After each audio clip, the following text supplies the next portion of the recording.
Boa noite, meus amigos, minhas amigas. Muito boa noite a todos vocês. Sejam bem-vindos a mais um culto do Evangelho no Lar.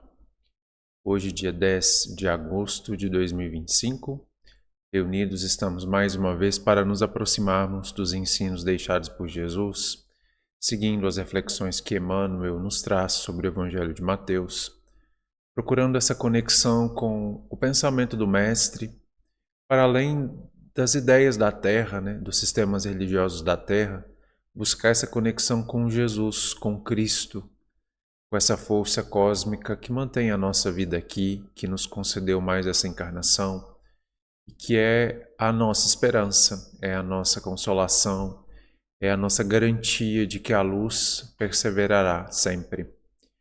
Vamos buscar então essa conexão na noite de hoje mais uma vez, hoje com um novo versículo, uma nova temática que Emmanuel vai nos trazer de reflexão, a mensagem intitulada Verbo Nosso. Comenta um versículo que será lembrado por vocês sobre uma orientação que Jesus deu da forma como devemos tratar as pessoas, não é? Vamos logo ler aqui na sequência para fazermos a nossa reflexão. Hoje, amigos, não tenho como cumprimentá-los, pois estamos gravando anteriormente esse Evangelho. Estou na minha cidade para o Dia dos Pais, porque hoje é Dia dos Pais, né? Então, estamos deixando aqui a regularidade de nosso Evangelho na forma gravada para que todos estejam conectados. Provavelmente estarei também assistindo com vocês nesse momento, para que o nosso pensamento se conecte ali, porque esse horário está convencionado desde o início do Evangelho em 2020, então os espíritos já sabem que estamos reunidos ali naquele momento. Então eles utilizam da conexão que a gente faz, da dedicação do tempo, para acessar a nossa casa, o nosso lar, a nossa vida. Então é muito importante a gente manter essa regularidade, não é? Isso nos dá muita ajuda na sequência de nossas experiências e atividades, ok? E como hoje é Dia dos Pais, vamos cumprimentar todos os pais, os homens que abraçaram a tarefa da paternidade, que muitas vezes não têm o seu papel reconhecido, visto, não é? Em razão de várias questões aí que a história da humanidade enfrentou, a gente tem um olhar mais amoroso para com a mãe e menos para com o pai. Isso é um desequilíbrio, meus amigos? Porque a vida surge para nós na Terra, no plano encarnatório, a partir da doação de duas pessoas, não é? Que contribuem igualmente para que uma vida, um novo corpo seja oferecido à Terra a um espírito reencarnante.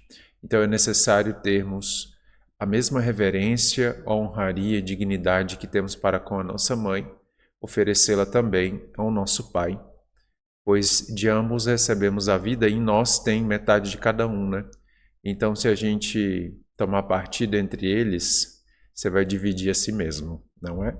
Sua própria energia ficará dividida. E aí é muito provável que você adoeça, que você tenha dificuldades na encarnação. Então, vamos procurar essa harmonia e agradecer nesse dia a esses que são aqueles que nos dão a coragem para percorrer os caminhos do mundo. As mães são as grandes provedoras, do alimento energético, do alimento emocional, afetivo. Elas nos acolhem logo no início da encarnação, como que uma ave no ninho.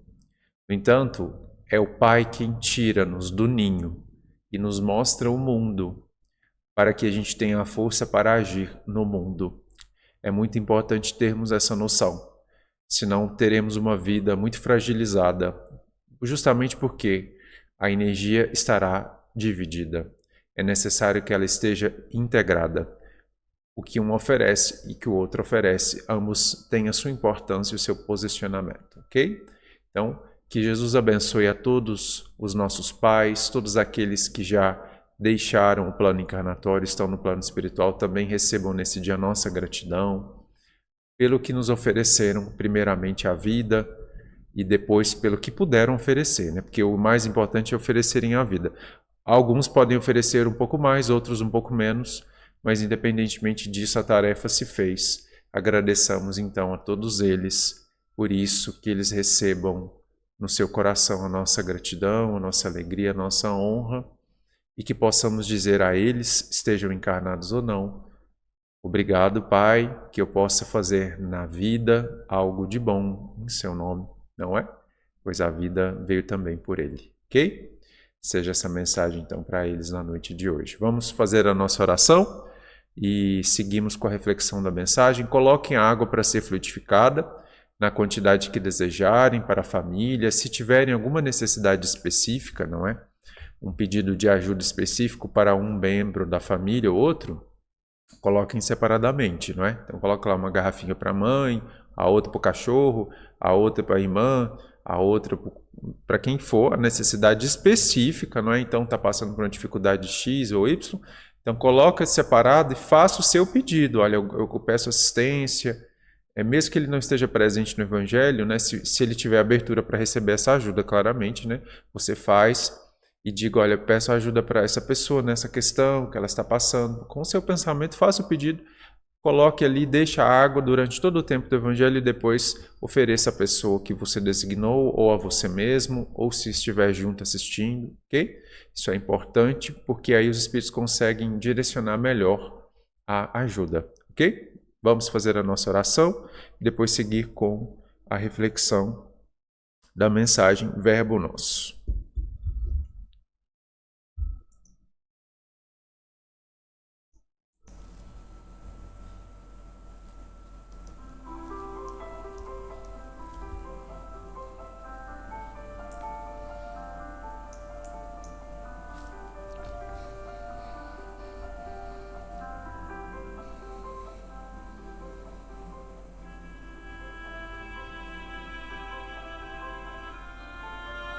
Então vamos elevar o nosso pensamento nesse momento,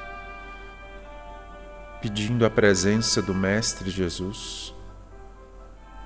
Amado amigo, que a tua luz adentre aos nossos lares nesse momento, que possamos sentir a tua presença, a tua força, teu poder, que nos dá a confirmação, a certeza do propósito divino que nos colocou nesta encarnação, da meta e da destinação a qual estamos orientados, para que a nossa vida preencha-se de sentido, ganhe força para avançar, pois agora sabemos e sentimos que algo grande, algo maior do que nós, aguarda-nos, observa-nos, sustenta-nos.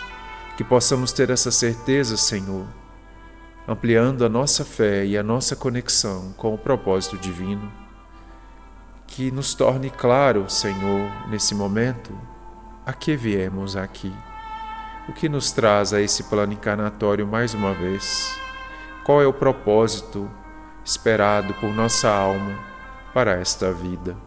Que tenhamos essa compreensão, que possamos buscar esse propósito, vivendo com harmonia e equilíbrio as experiências da encarnação, sempre entregando ao Espírito as conquistas, os aprendizados, as experiências, boas ou menos boas, para que avancemos no desenvolvimento do divino em nós, da nossa conexão com o alto. Confiamos na tua presença mais uma vez e na assistência de tantos e tantos amigos que em teu nome no plano espiritual se fazem presentes, que possamos somar forças nesse momento e nos conectar à tua mente, ao teu coração, à força do teu Evangelho na terra. Seja conosco e nos conceda da tua paz. Que assim seja.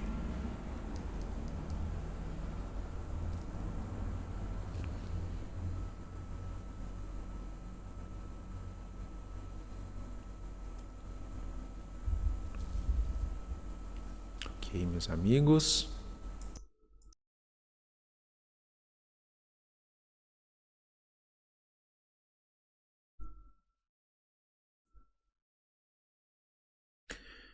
colocar na tela para vocês acompanharem a leitura, a mensagem intitulada Verbo Nosso, do capítulo, comentando Mateus, no capítulo 5, versículo 22. O versículo diz assim: Eu, porém, vos digo que qualquer que, sem motivo, se encolerizar contra seu irmão, será réu de juízo. Acrescenta Emmanuel, uma fala que está no livro Evangelho segundo o Espiritismo, sobre a mesma temática, dizendo: o corpo não dá cólera aquele que não a tem, do mesmo modo que não dá os outros vícios. Todas as virtudes e todos os vícios são inerentes ao espírito. Comenta o benfeitor Emmanuel. Ainda as palavras. Velho tema dirás, e sempre novo repetiremos. É que existem palavras e palavras. Conhecemos aquelas que a filologia reúne, as que a gramática disciplina, as que a praxe entretece e as que a imprensa enfileira.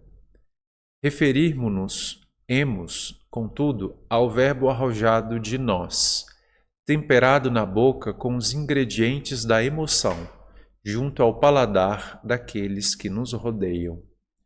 Verbo que nos transporta o calor do sangue e a vibração dos nervos, o açúcar do entendimento e o sal do raciocínio.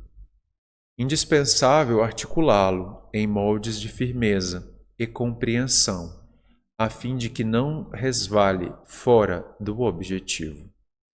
No trabalho cotidiano, seja ele natural quanto pão simples no serviço da mesa, no intercâmbio afetivo, usemo-lo à feição de água pura. Nos instantes graves, façamo-lo igual ao bisturi do cirurgião que se limita, prudente, à incisão na zona enfermiça, sem golpes desnecessários. Nos dias tristes, tomemo-lo por remédio eficiente, sem fugir à dosagem. Palavras são agentes na construção de todos os edifícios da vida.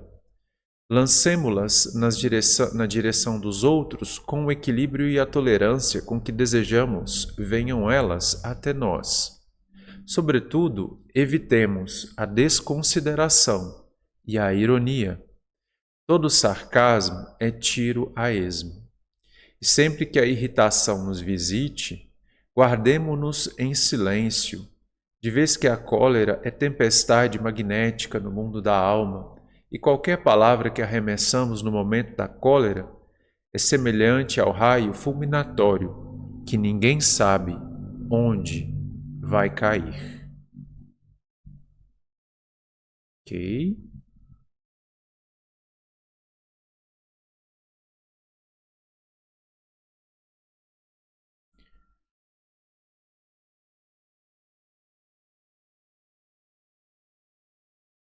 Bom, meus amigos, nós temos então essa mensagem de Emmanuel, que vai trazer esse versículo do Mestre, no capítulo 5 de Mateus, numa sequência após a finalização do Sermão da Montanha, né? Ainda trazendo orientações morais muito, muito precisas e profundas sobre o sentido da divina lei na nossa vida, não é? De fato, essa era a função de Jesus.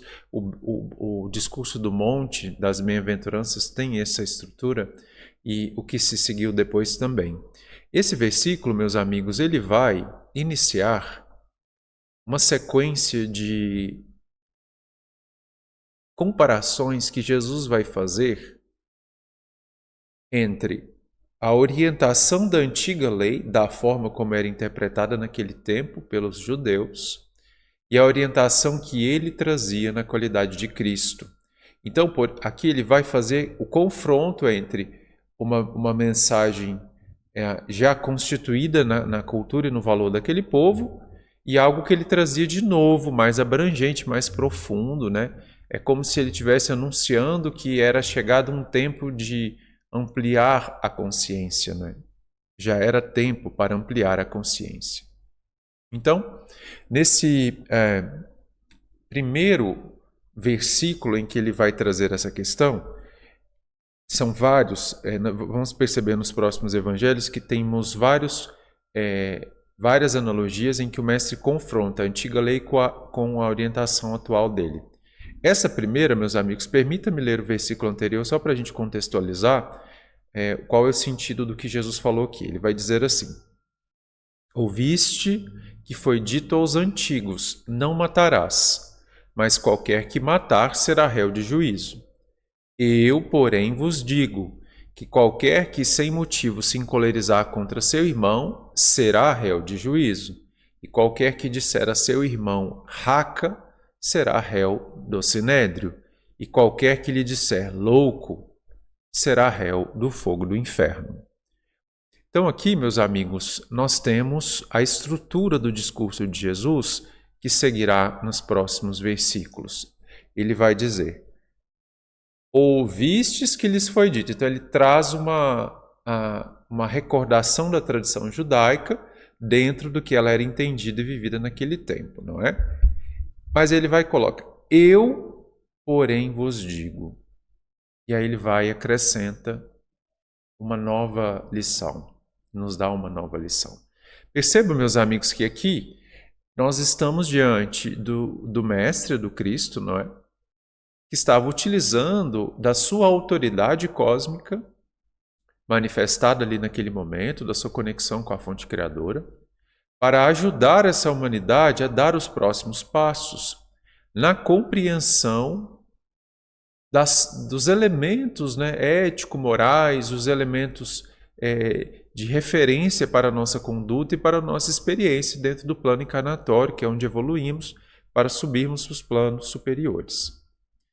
E todas as falas de Jesus, meus amigos, são incômodas para os ouvintes. Porque todas elas, nesse discurso, confrontavam algum valor constituído para os judeus. Então perceba uma coisa aqui.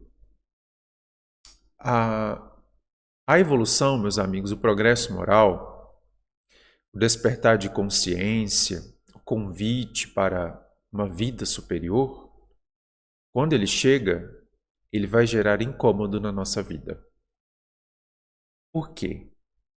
Porque ele vai confrontar as estruturas estabelecidas de nossa expressão atual, dentro da zona de conforto em que nos colocamos, mostrando que tem algo melhor, mostrando que tem algo superior.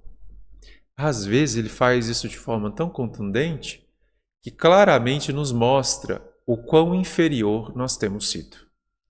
O quão diminuto e restrito são os valores que a gente tem abraçado e as condutas que a gente tem elaborado no plano da vida. Então vocês imaginem os judeus ouvindo isso, que para nós ouvir isso hoje não faz muita diferença, porque isso são 2000 anos de evolução que veio naturalmente, poderia ter vindo um pouquinho melhor, né? Mas de evolução da compreensão ético-moral, dos valores, da humanidade e tudo mais. Apesar de alguns retrocessos que a gente tem visto por aí. Mas alguma coisa progrediu. Mas imagina Jesus falando lá naquela hora para aquele povo. E não é só esse início aqui não, vocês têm que ver o que vem depois desse discurso. Então perceba, meus amigos, que o cristão ou o cristianismo, ele é subversivo, ele é confrontador, mas não confrontador para combater, ele é confrontador para situar o mal, que não era percebido como mal, abrindo espaço para o bem, que não era visto ainda. Toda a nossa jornada vai se dar dessa maneira. Então, assim, quando vocês escutam uma palestra, leem um livro, qualquer coisa que tenha um propósito superior, provavelmente, meus amigos, se a mensagem ficou bem posicionada, nos pontos em que aquilo na tua vida não estiver em ressonância, você vai sentir um desconforto, não é? E o que eu digo a vocês é o seguinte: não permita que esse desconforto te afaste da mensagem. Por quê? Porque uma vez que você toma consciência de algo superior, não há passo para trás. Não é possível voltar. Toda vez que a gente recebe uma luz, meus amigos, a ilusão que ocupava o espaço da luz torna-se clara. Mesmo que naquele momento você não consiga abrir mão daquela ilusão. Mas eu te digo que nos momentos seguintes, o gosto vai ficar um pouquinho mais amargo daquela ilusão. Porque uma luz já brilhou na tua vida.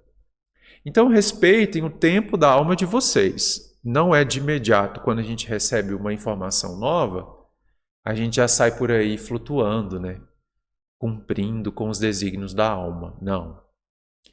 Mas a gente precisa ter a humildade e a desenvoltura do aprendiz, que nunca se reconhece definitivo, para não paralisar. A grande dificuldade dos dias que a gente vive, que é a dificuldade talvez de todo o tempo evolutivo, né, dessa terra de provas e expiações, é que a gente, meus amigos, valoriza demais o que é inferior. A gente tem apego demais à cultura da terra, às ideias da terra, aos valores que tem nessa terra. A gente se apega a ideias políticas, a ideias religiosas, a filosofias dessa terra, a hábitos da nossa ancestralidade, porque fizeram desse jeito, fizeram daquele jeito, fizeram assim. E a gente, ao desenvolver esse apego tão grande, não consegue abrir, meus amigos, para algo novo e superior. De forma que a gente acaba tendo encarnações mal aproveitadas porque elas tornam-se repetitivas. E aí, meus amigos, tem que vir alguém para desabar a nossa casinha do conforto e te mostrar que você estava, na verdade, numa caverna, que não tinha janela nem porta. E aí derruba a parede e você fala, meu Deus, o que é isso? Que luz é essa?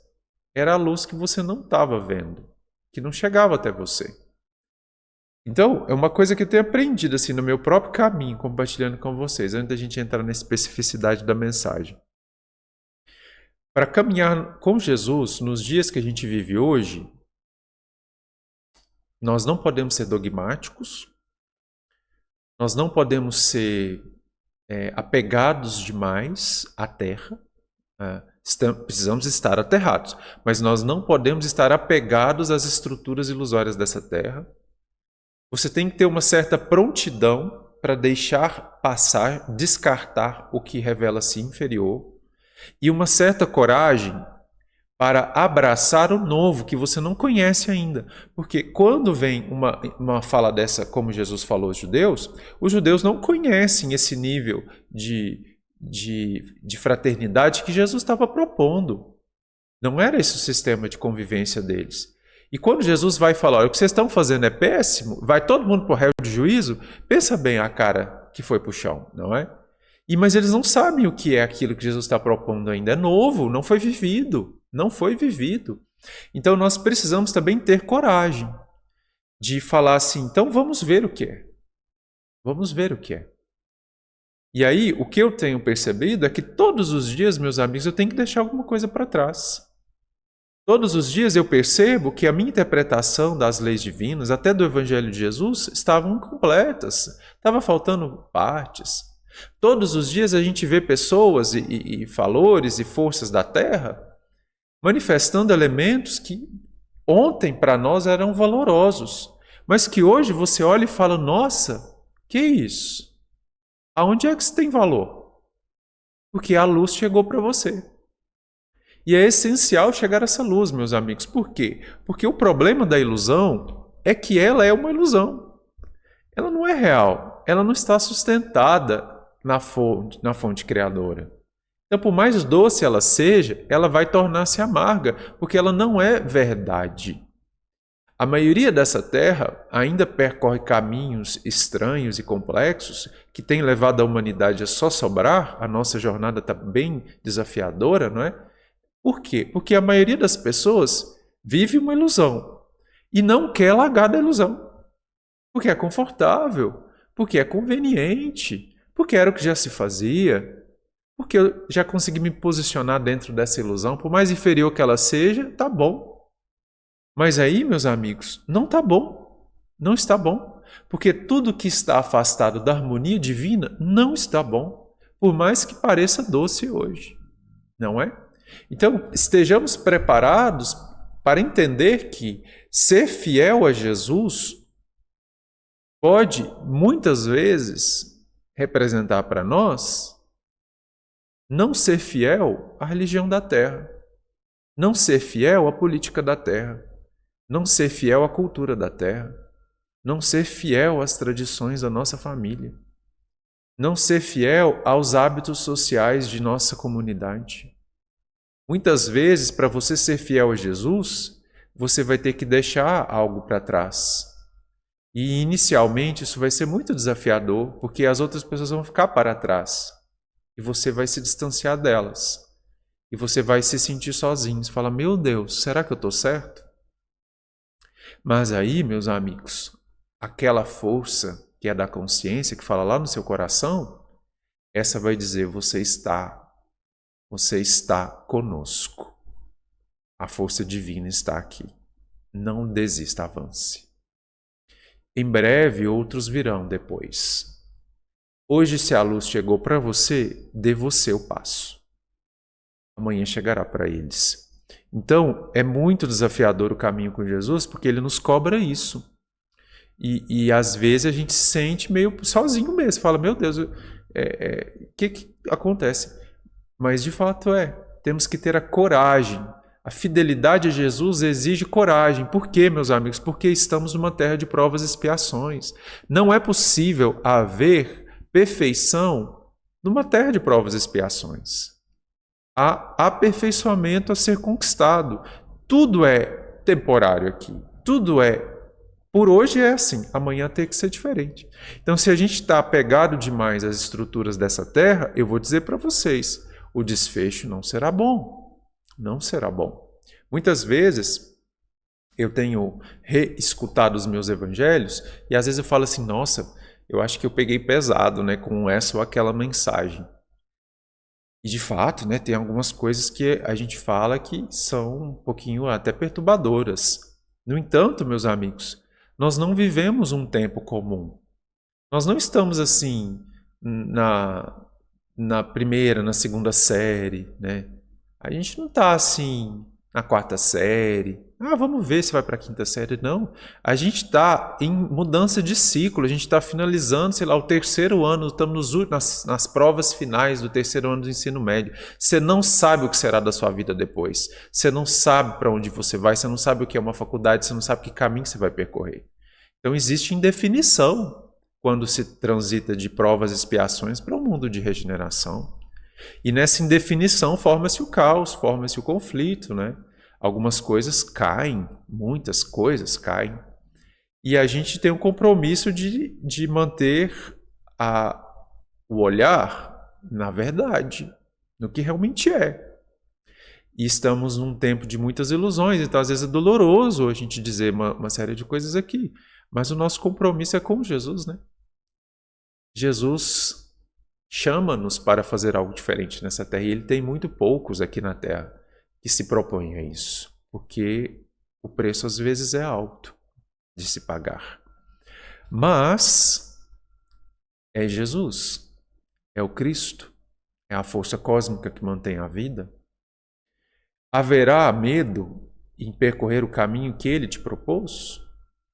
Haverá medo em confiar de que para chegar a um certo desfecho, alguma dor talvez aconteça?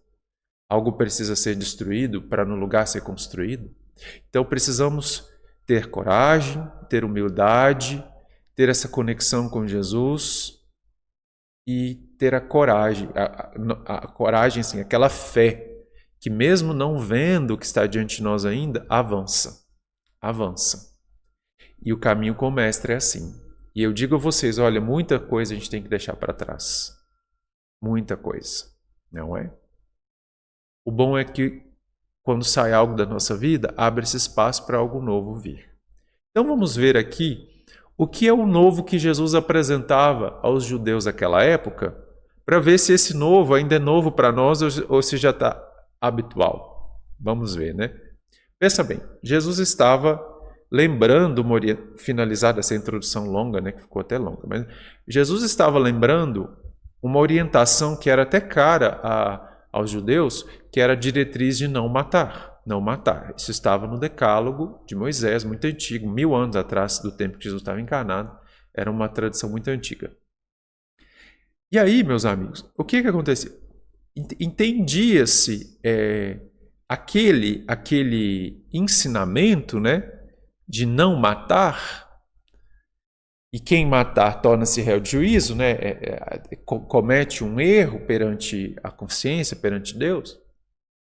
E aí Jesus pega aquela referência, aquele princípio, né? Qual que é o princípio que está ali em não matar? Jesus pega aquele princípio e vai dizer assim, olha, pera lá, Jesus, porém, estou dizendo aqui para vocês, aquele que usar mal o verbo, a palavra, e ofender um irmão, ofenderam alguém, no texto do mestre está dito, encolerizar-se contra o seu irmão, mais adiante, disser a ele raca, que era um xingamento, né? Ou seja, xingar alguém, depreciar a energia de alguém, usar o verbo para ferir como uma arma, esse também comete o mesmo erro daquele outro que tira a vida física de alguém. Olha só. Perceba aqui. O mesmo princípio que orientava não tirar a vida, orienta a não ferir com a palavra. Orienta a não ferir com o poder do verbo que está dado a todos nós. A não encolerizar-se contra alguém, a não ter raiva ou agir a partir da raiva contra alguém. Perceba, meus amigos, a ampliação que isso significa. Então, vocês imaginam esses judeus, né?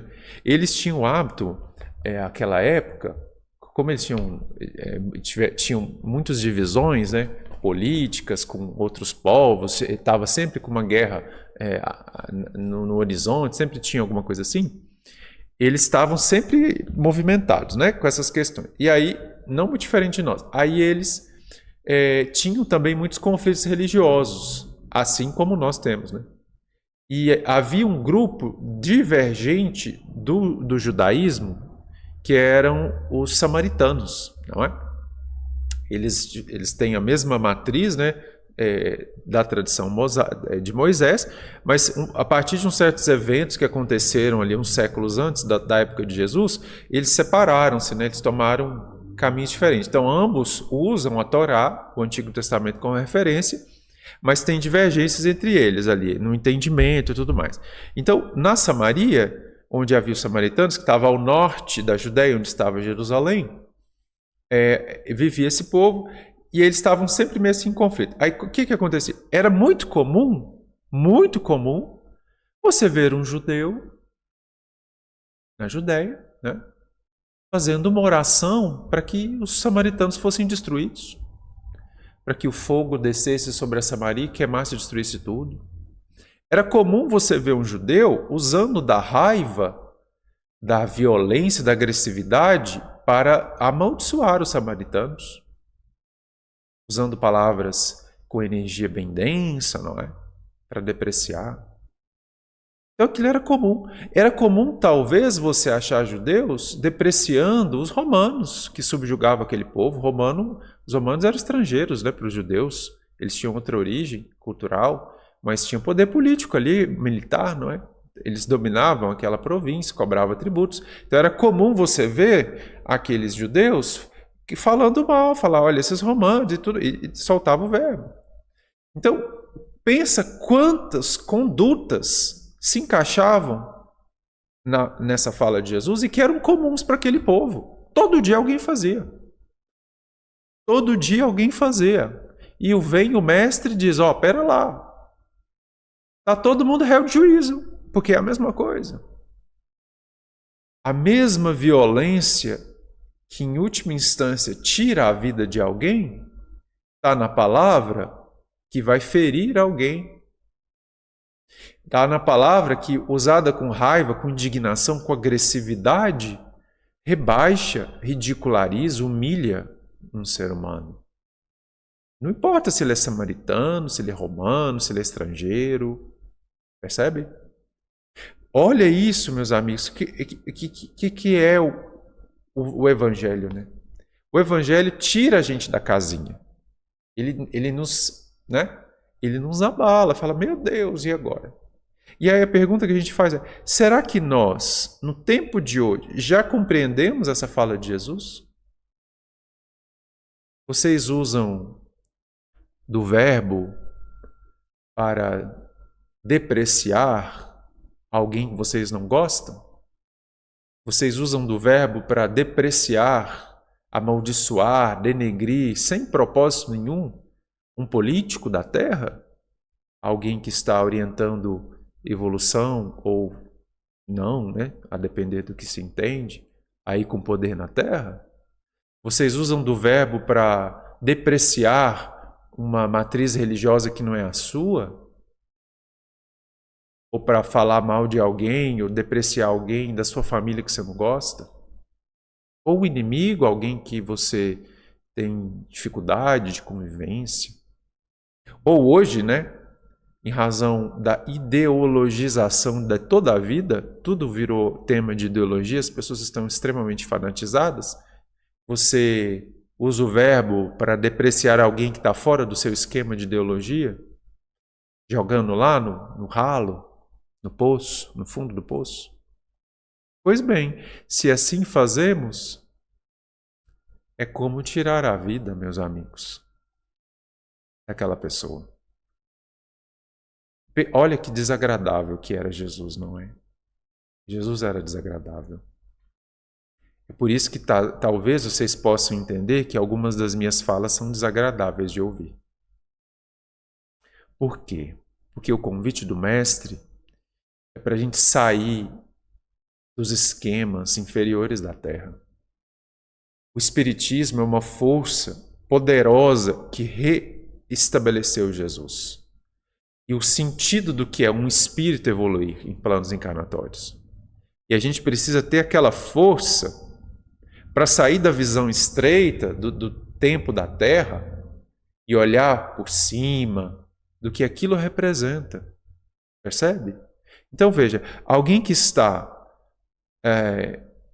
numa matriz religiosa diferente da nossa, que tem um comportamento diferente, ideias diferentes, e aí você não gosta, você sente-se ofendido. Por exemplo, nós vamos dizer nós para incluir, não é? Porque isso acaba acontecendo, embora eu pessoalmente não tenha essa ideia, mas ela é localizada no movimento espírita. Existe no movimento espírita muito preconceito com as religiões de matriz africana, especialmente a Umbanda e o Candomblé. Por quê? Porque são religiões que usam do fenômeno mediúnico. Até antes do Espiritismo, né, vir ao Brasil, elas já existiam aqui. E são religiões espiritualistas, diferente daquelas oficiais que têm uma outra estrutura, né? A Igreja Romana, as igrejas reformadas, elas têm uma estrutura diferente. E aí é muito comum, eu já ouvi vários palestrantes espíritas, já estive em casas espíritas em que algumas falas eu percebi a animosidade que se tem em relação aos umbandistas ou candomblecistas. E aí você fala assim, gente, mas espera lá, onde é que isso encaixa aqui com o Evangelho de Jesus? Não é? Será que não estamos fazendo exatamente o que fizeram os católicos quando o movimento espírita começou a crescer no Brasil? Não foi a mesma coisa? Não se sentiram usurpados? Por quê? Porque o movimento espírita falava de Jesus, né? Falava do Evangelho, que era o tema, né? A estrutura da Igreja Romana, pelo menos em tese, né? Aí eles começaram a se sentir usurpados, falaram, mas pera lá, estão falando de Jesus? Jesus o Evangelho é da Igreja? E esse povo que é esse espírito, sei lá, que mexe com não sei o quê, vai falar de Jesus? Não, não aceito isso não. Aí o mesmo preconceito, que até hoje a gente acha, né mesmo? Até ultrapassado, mas de vez em quando a gente acha. Não é? Ou os evangélicos, que também sentem-se usurpados, eles estão sempre assim usurpados, porque eles já ocuparam uma posição no meio cristão posterior à da Igreja Romana, que veio antes. Então eles já estão numa posição, e aí além deles terem que lidar com a Igreja Romana, eles sentem-se acuados por movimentos que fogem do esquema do tradicionalismo. Então, falou de espírito, aí é uma coisa muito complicada. Aí já tem aquele preconceito grande. E às vezes insuflado por dirigentes e tudo mais, né? Até aí a gente já conhece. Mas você fazer o mesmo dentro do movimento espírita com os nossos irmãos da Umbanda e do Candomblé? O que é isso? O que está acontecendo? Percebe a dificuldade que a gente tem, não é? De absorver a amplitude cósmica do Evangelho de Jesus? Não é? Se a mediunidade que é exercida num terreiro de Umbanda está incomodando os espíritas, talvez os espíritos tenham que perguntar se a mediunidade que eles estão exercendo está certa, está útil. Será que o comportamento deles está atendendo ao chamado do Cristo? Ou será que dogmatizou, perdeu o sentido? Não é? Porque tudo que incomoda, meus amigos, é porque nos mostra algo inferior em nós. O Espiritismo incomodou muito a Igreja Romana, porque a Igreja Romana estava cheio de ilusões, não é? Cheio de dogmas holográficos, ilusões, coisas que não tem sentido nenhum. Kardec foi contundente com muitos dos dogmas da Igreja para dizer, olha, isso não é real, isso aí não é real. E ele foi, e trouxe nos livros. Aí, claro que eles ficaram incomodados. E aí a pergunta é, se você está se sentindo incomodado por isso, será que os teus dogmas não posso dizer isso, porque o Espiritismo não é para ter estrutura dogmática ortodoxa, mas às vezes tem pessoas que são assim. Será que eles não estão sendo abalados pelo que se faz e se fala em nome dos espíritos que não estão dentro do teu movimento espírita? Não é? Então, meus amigos, olha só, Evangelho é uma emoção toda hora, né? Porque toda hora Jesus te tira da casinha. Muitas vezes eu ouvi as pessoas falando, nossa, aquele evangelho de domingo foi para mim, né? A carapuça serviu, ai, não sei o quê. Eu falei, gente, mas a carapuça de Jesus é tamanho único e ela serve na humanidade inteira. Porque o Jesus enquadra todos nós. Porque ele quer que todos avancem. Avancem, meus amigos, a lei de amor, que é a energia mantenedora que preserva todas as forças co-criadoras da criação, ela é a energia harmonizadora, ela nos convida a um olhar diferente. E eu digo a vocês, esse olhar não está nessa terra, meus amigos. As ideologias políticas não entendem, as ideologias religiosas não entendem, os filósofos não entendem, a ciência não entende, a cultura da terra não entende, os hábitos comuns não entendem. Não cabe aqui o que Jesus veio trazer. Naquela época, assim como hoje, ainda não cabe. Então, você viver ou ser fiel ao que o mestre traz, gente, isso aí é subversivo, não é?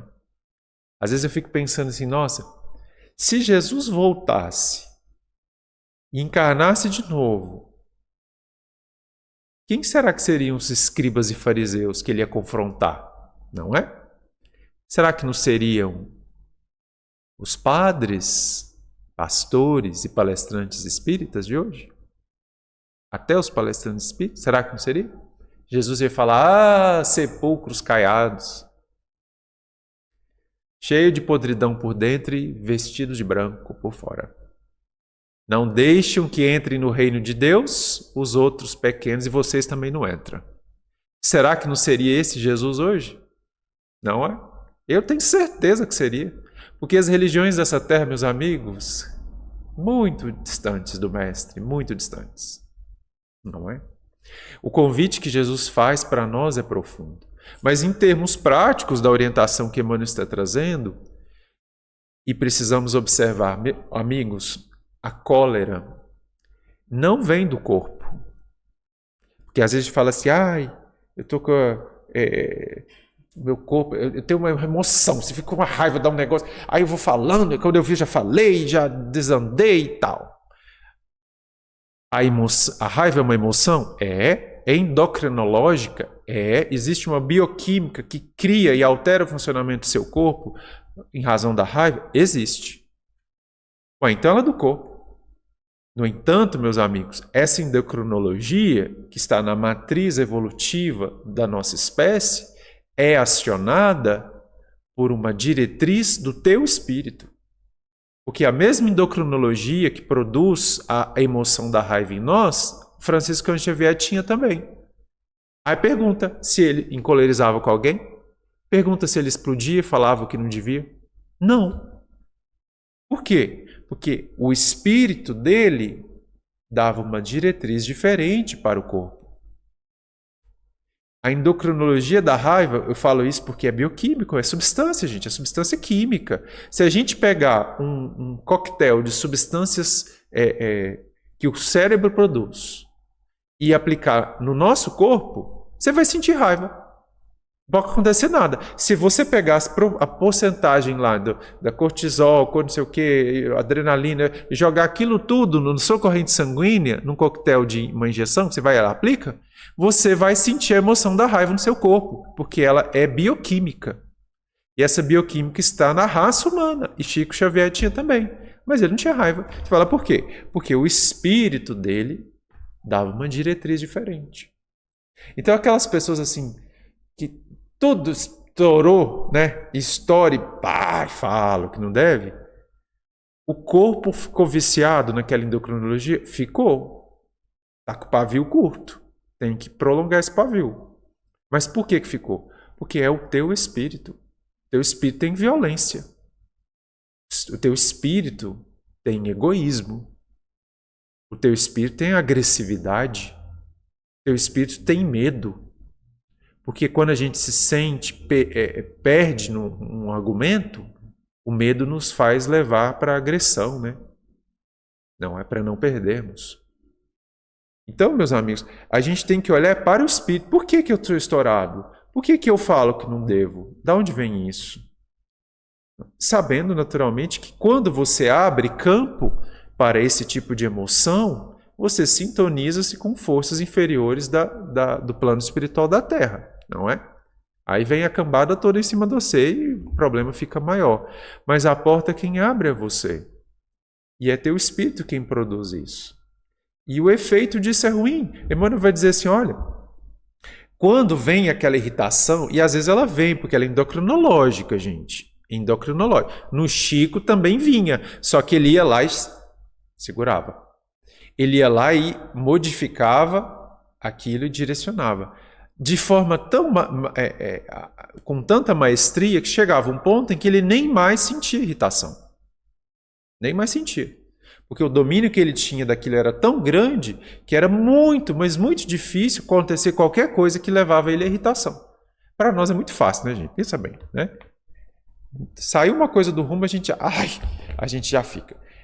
Por quê? A gente viciou nosso comportamento nessas emoções. E elas produzem um defeito de raciocínio. Quando você está com raiva, você não raciocina direito, gente. Não dá certo. Aí você vai falar coisa que vem lá da visceralidade, né? E aí não dá certo. Geralmente não dá certo. Então, Emmanuel vai dizer, olha, quando você entra na raiva, procura o silêncio. Procura ficar quieto até você conseguir controlar aquela bioquímica, aquela emoção.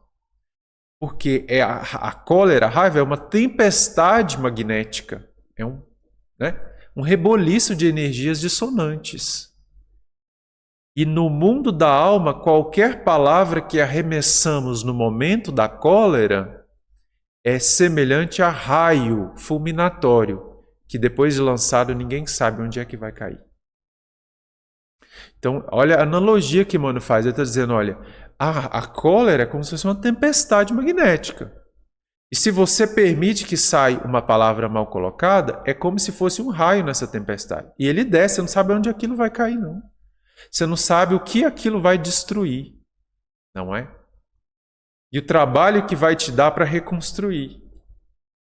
E muitas vezes, eu vou dizer para vocês, gente, muitas vezes a gente nem quer dizer aquilo.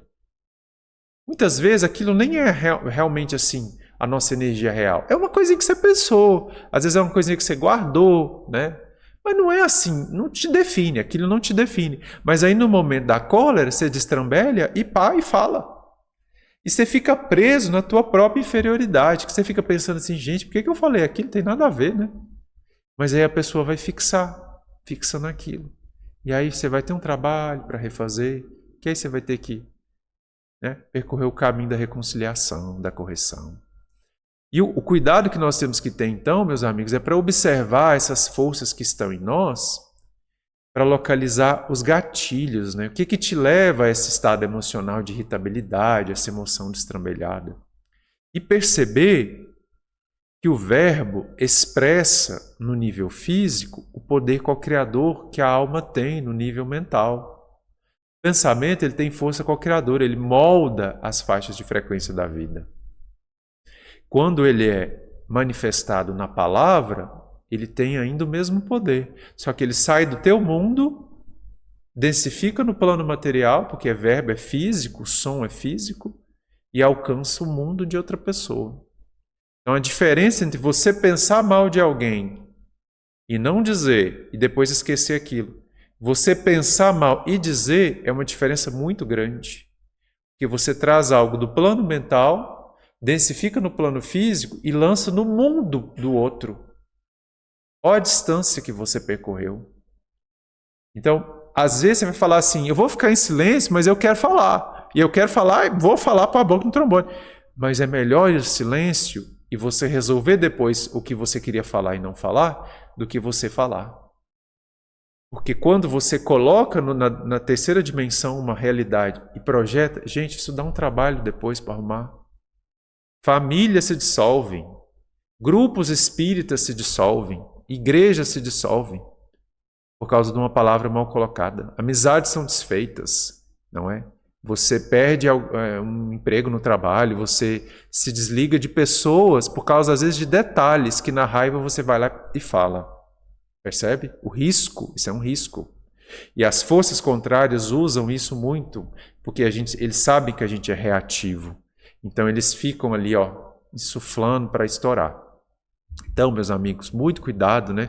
Muita atenção ao autoconhecimento para saber quais são os nossos gatilhos, o que nos leva a explodir. Autopercepção. E evitar. Veio aquela emoção, gente. Primeira coisa, você está deficitário no seu pensamento. Se você está com raiva, você já não vai raciocinar direito. Então, a chance de você falar alguma coisa ruim ou tomar uma decisão ruim é altíssima. Altíssima. Se você conseguir lembrar disso, já pensa, não, é melhor nem falar, porque provavelmente está errado isso aqui que eu estou pensando. Procura o silêncio, procura preservar a tua energia, aguarda para ver o que precisa ser feito. Agora, outra coisa, o comportamento sistemático de mau uso do verbo, que é o que muitos de nós temos, reclama, fala mal, é pessimista, desestimula, condena, critica. Olha, gente, pelo amor de Deus, isso aí, para nós que somos chamados ao serviço com Jesus, é reprovação.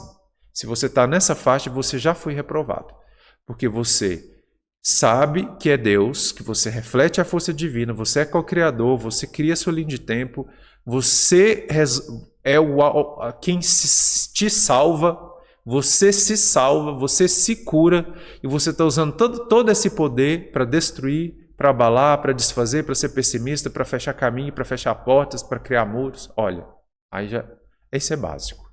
Isso aí é básico. Então, se está com essa vibração, vai tirando, pelo amor de Deus.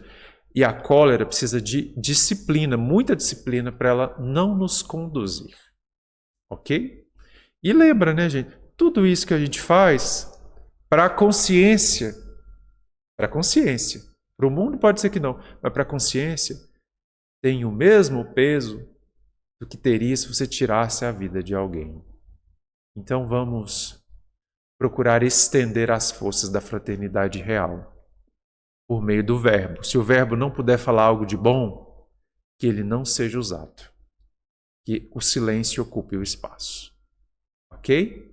Muito obrigado, amigos. Na semana que vem a gente vai para entramos numa outra temática parecida, né?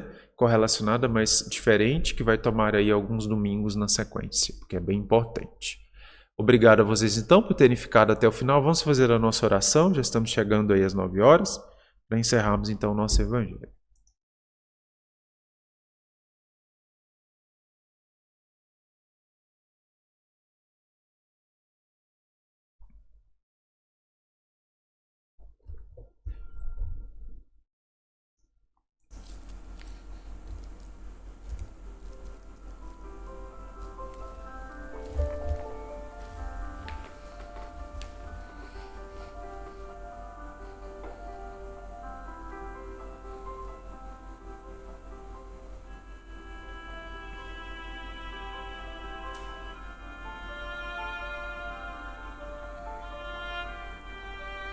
Então vamos agradecer ao Mestre Jesus pela oportunidade de estarmos reunidos nesse dia mais uma vez, acolhidos por tantas forças inspiradoras, pela ajuda de tantos amigos espirituais, para que consigamos nos conectar com a força real do Mestre, com um convite que Ele nos faz para construirmos uma vida superior, para trazermos mais harmonia para a nossa experiência na Terra, para estendermos as forças da fraternidade e do bem, onde estamos, onde fomos posicionados. Obrigado, Mestre, por confrontar a nossa inferioridade, por nos lembrar de que algo maior é possível e muitas vezes nos mostrar o quão inferiores temos sido com os nossos valores, com a nossa conduta, com as nossas religiões, com a nossa cultura, com tudo que na Terra construímos. Ajuda-nos a avançar sempre para algo superior, mesmo que nos custe um preço hoje. Vale pagar, pois a harmonia da vida no plano divino é inestimável. A paz da consciência, a fraternidade, o amor incondicional, refletido em nosso coração, não tem preço, Senhor. Ajuda-nos a ter essa perseverança e a não desistir, mesmo quando nos sentimos perdidos diante das ilusões que são derrubadas pela força da verdade. Ajuda-nos a avançar ainda assim, pois algo de bom ainda se fará, algo ainda precisará ser realizado. Uma luz mais forte virá. Conceda-nos da tua paz. Seja sempre conosco. Que assim seja.